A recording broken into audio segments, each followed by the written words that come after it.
Olá pessoal, meu nome é Paulo, eu sou professor de História e hoje eu vou começar uma série de vídeos da matéria História com o objetivo de ajudar em estudos para vestibular, em ajudar para estudos para provas, agir como um reforço escolar ou para ajudar qualquer pessoa que tem interesse na matéria História. E hoje nós vamos começar com a introdução à história, uma matéria que talvez não seja tão presente em vestibulares, apesar de que pode cair alguma coisa sobre historiografia ou algo do tipo, mas que é essencial para a compreensão da história como disciplina, para entender qual que é a função dela mesmo. Afinal de contas, para que a gente estuda história? É para decorar nome de gente morta, um monte de data, um monte de eventos do passado e memorizar isso a isso? Ou será que tem uma função um pouco mais profunda, um pouco mais útil para a nossa vida? Então vamos lá. A primeira pergunta é: o que é a história? A história não é o passado. História é uma reconstrução do passado feita no presente. O que isso quer dizer? O historiador não tem uma máquina do tempo. Não dá para ir lá na história e ver o passado e só anotar o que aconteceu.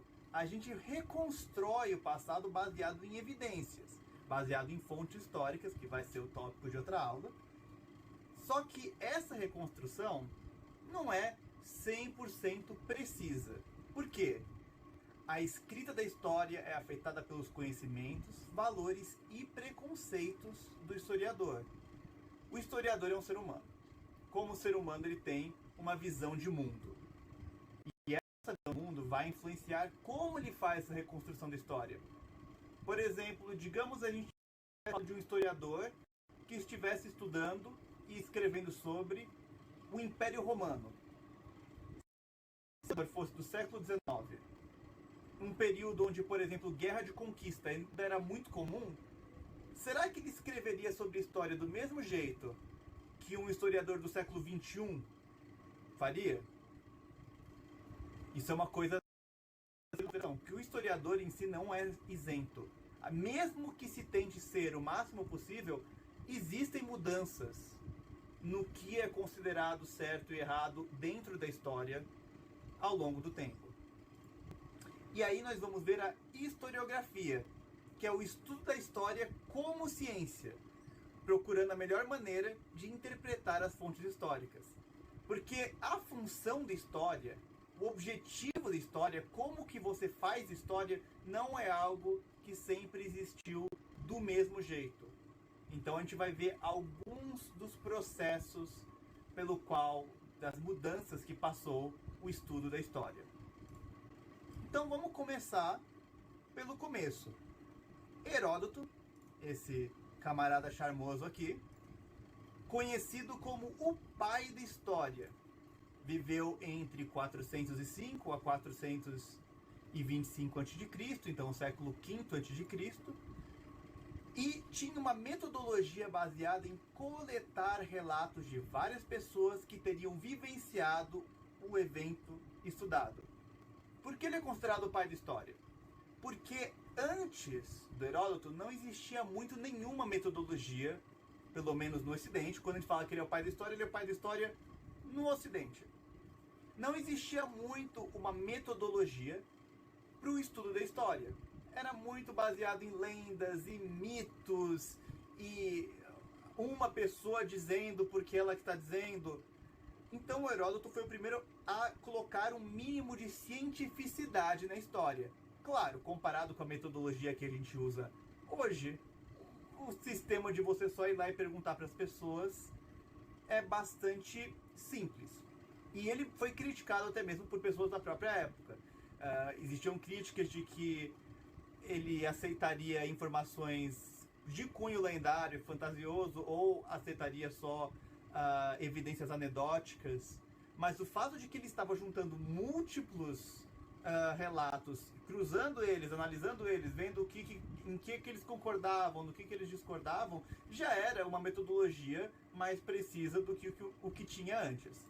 Ele é autor da obra As Histórias, provavelmente é por isso que a gente usa essa palavra, e aqui eu coloquei uma citação dele, pensar o passado para compreender o presente e idealizar o futuro.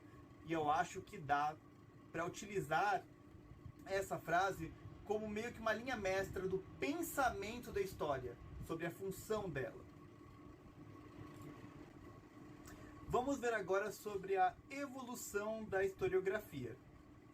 No século XIX, que é onde quando as ciências aparecem de uma forma mais formal, né, que aparece essa metodologia científica que a gente vem refinando desde então, a história é vista como a narrativa dos feitos de grandes personalidades, políticos, generais, inventores, etc. E os documentos são considerados como a maior fonte histórica. Nesse período, o papel do historiador era relativamente passivo. Era mais visto como o de encontrar, catalogar e descrever documentos. Esse documento disse isso, ele disse aquilo, eu vou escrever então, esse veio primeiro, esse veio depois, esse disse um, esse disse o outro, e era isso. Não tinha uma visão muito crítica sobre o que diziam esses documentos. No século XX isso já muda. O papel do historiador deixa de ser tão passivo e as fontes históricas começam a ser vistas de uma forma mais crítica.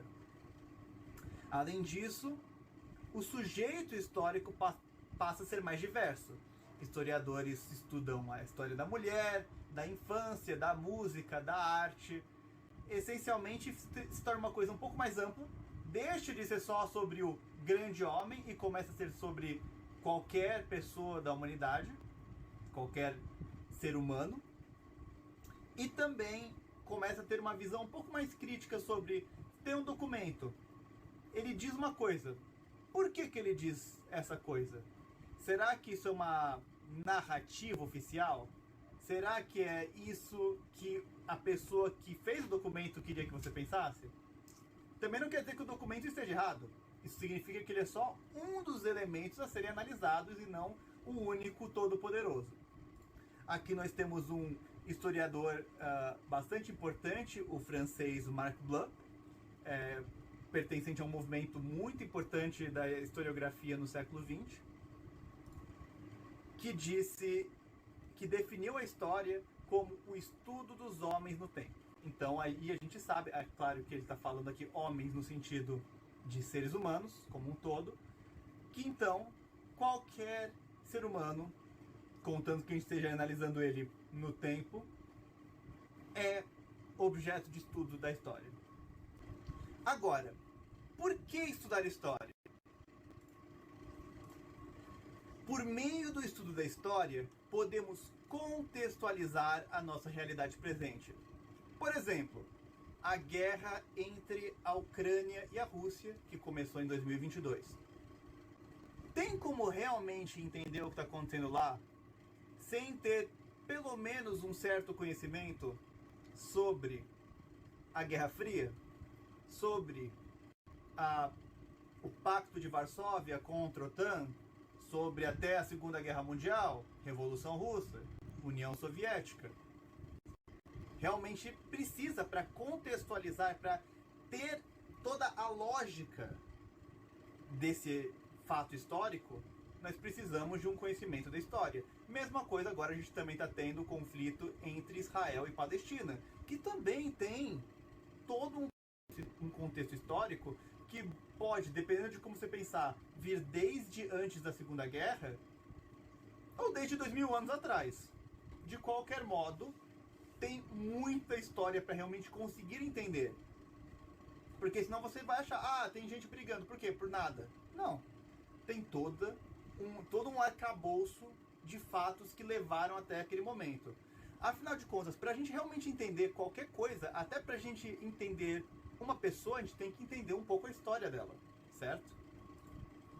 Além disso, estudar história nos permite ter contato com culturas de diferentes épocas e locais, nos levando a refletir sobre a nossa própria sociedade. Eu, pessoalmente, acho essa a mais importante de todas as razões para estudar história. Quando a gente estuda história, a gente começa a perceber que, ao longo do tempo, em lugares diferentes do mundo, tinham civilizações com visões de ética do que era certo e errado, do que era bonito e feio, do que era lícito e ilícito, completamente diferentes das nossas. E isso pode levar a gente a pensar o quão permanente é a nossa sociedade. Como será que nós vamos ser vistos em uma sociedade futura? E quais são as coisas que continuam e por que elas continuam? O que é igual? O que é diferente? E com isso nós entendemos melhor a nossa própria sociedade, vendo o que é diferente e o que é igual em outras. Então isso eu acho extremamente importante, porque nos melhora como cidadãos da nossa própria sociedade, como membros da nossa sociedade. E finalmente a história possibilita a formação de uma memória coletiva, que é essencial para a construção da identidade de um povo, instituição, lugar ou cultura. Praticamente toda grande estrutura de seres humanos, todo país, toda nação, toda religião, depende de uma memória coletiva. Pensa o quanto de você são as suas memórias, o quanto que as suas memórias informam quem você é hoje. Agora pensa o quanto que um país depende de todo mundo concordar. Ah, esse evento aconteceu desse jeito. Isso foi importante. Esse foi o herói. Esse foi o fundador. Esse foi o primeiro. A memória coletiva é o que mantém pessoas conectadas.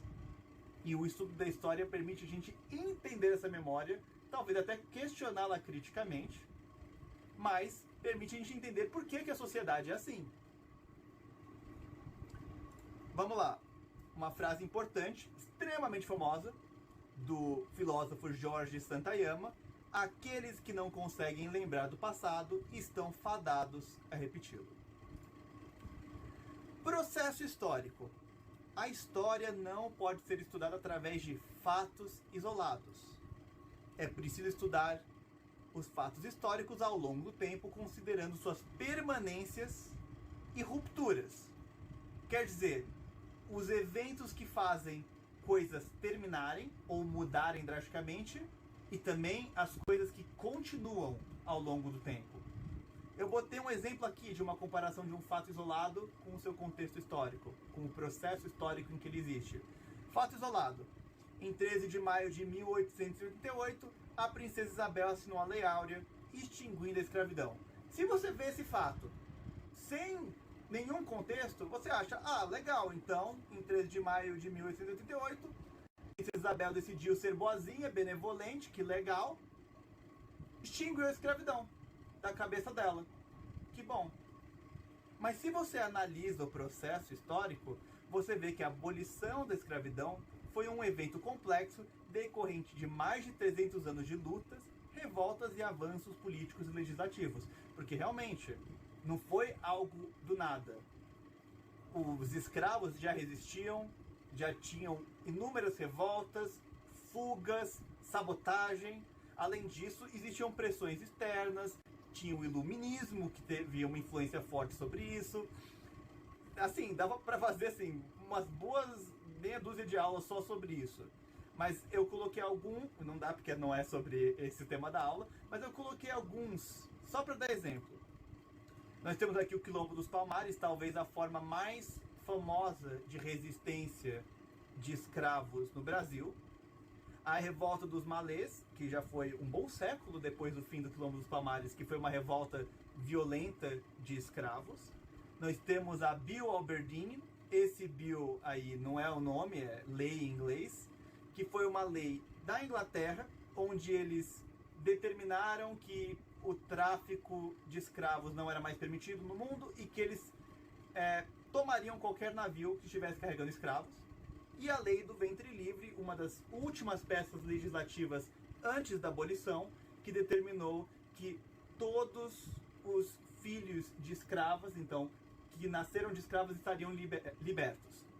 Então a gente percebe aqui revoltas, formações de sociedades paralelas, pressão externa, mudanças legislativas internas ao longo de séculos. Não é um fato isolado, é um processo histórico. Tempo histórico, o que é? Mesma coisa que hora, dia, semana? O tempo histórico não se confunde com o tempo cronológico. Esses sim que são as formas de organizar e medir o tempo utilizando unidades de medida. O tempo histórico toma como base os processos históricos, que a gente acabou de ver, analisando sua duração, levando em consideração suas rupturas e permanências. E múltiplos tempos históricos podem existir simultaneamente. Então, o que é um tempo histórico? É quando você analisa um evento, um processo histórico, calculando quanto que ele dura e organizando a história baseado nele.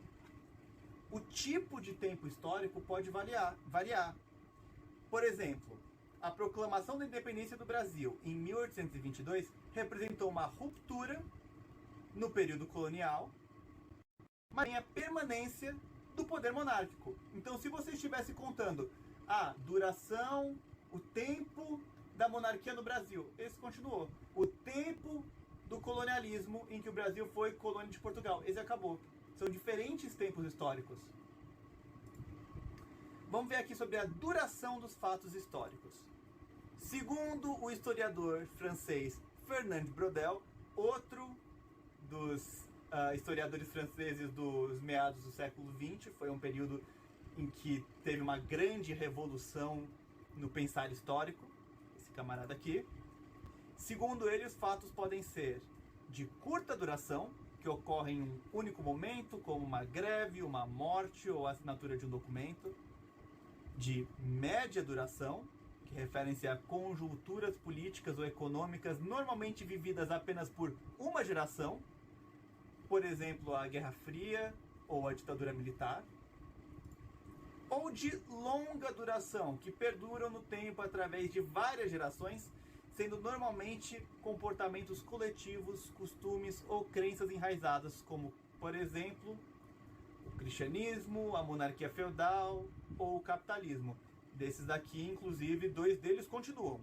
Então dá pra ver a diferença, porque quando você vê, por exemplo, um regime político, mesmo que ele dure muitos anos, é possível você conceber o fim dele. Você vivendo no presente, você pode pensar, isso vai passar daqui a 10, daqui a 20 anos. Mas existem algumas coisas que elas parecem, para quem está vivenciando a história, que são para sempre.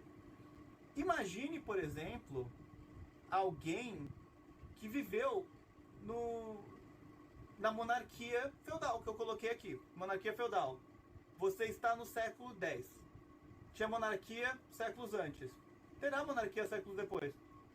A monarquia é uma realidade eterna. Para um historiador vendo depois, talvez não. Mas para quem está lá naquele momento, parece eterno. Talvez no futuro não tenha mais capitalismo. Não sei. Pode ser que tenha para sempre. Mas pode ser que não tenha. Mas aí isso vai ser para os historiadores do futuro dizerem, provavelmente. E aqui uma citação ao próprio Fernand Braudel. A história pode ser dividida em 3 movimentos.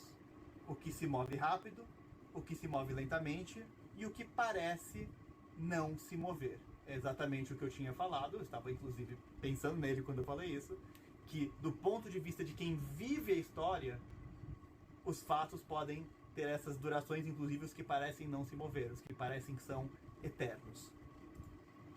Como que a gente divide a história?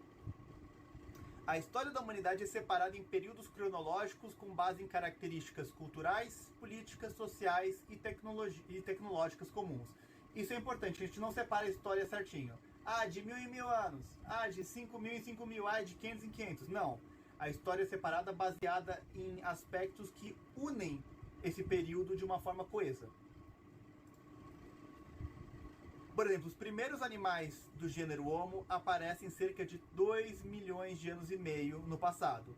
O Homo sapiens, cerca de 300 mil anos atrás.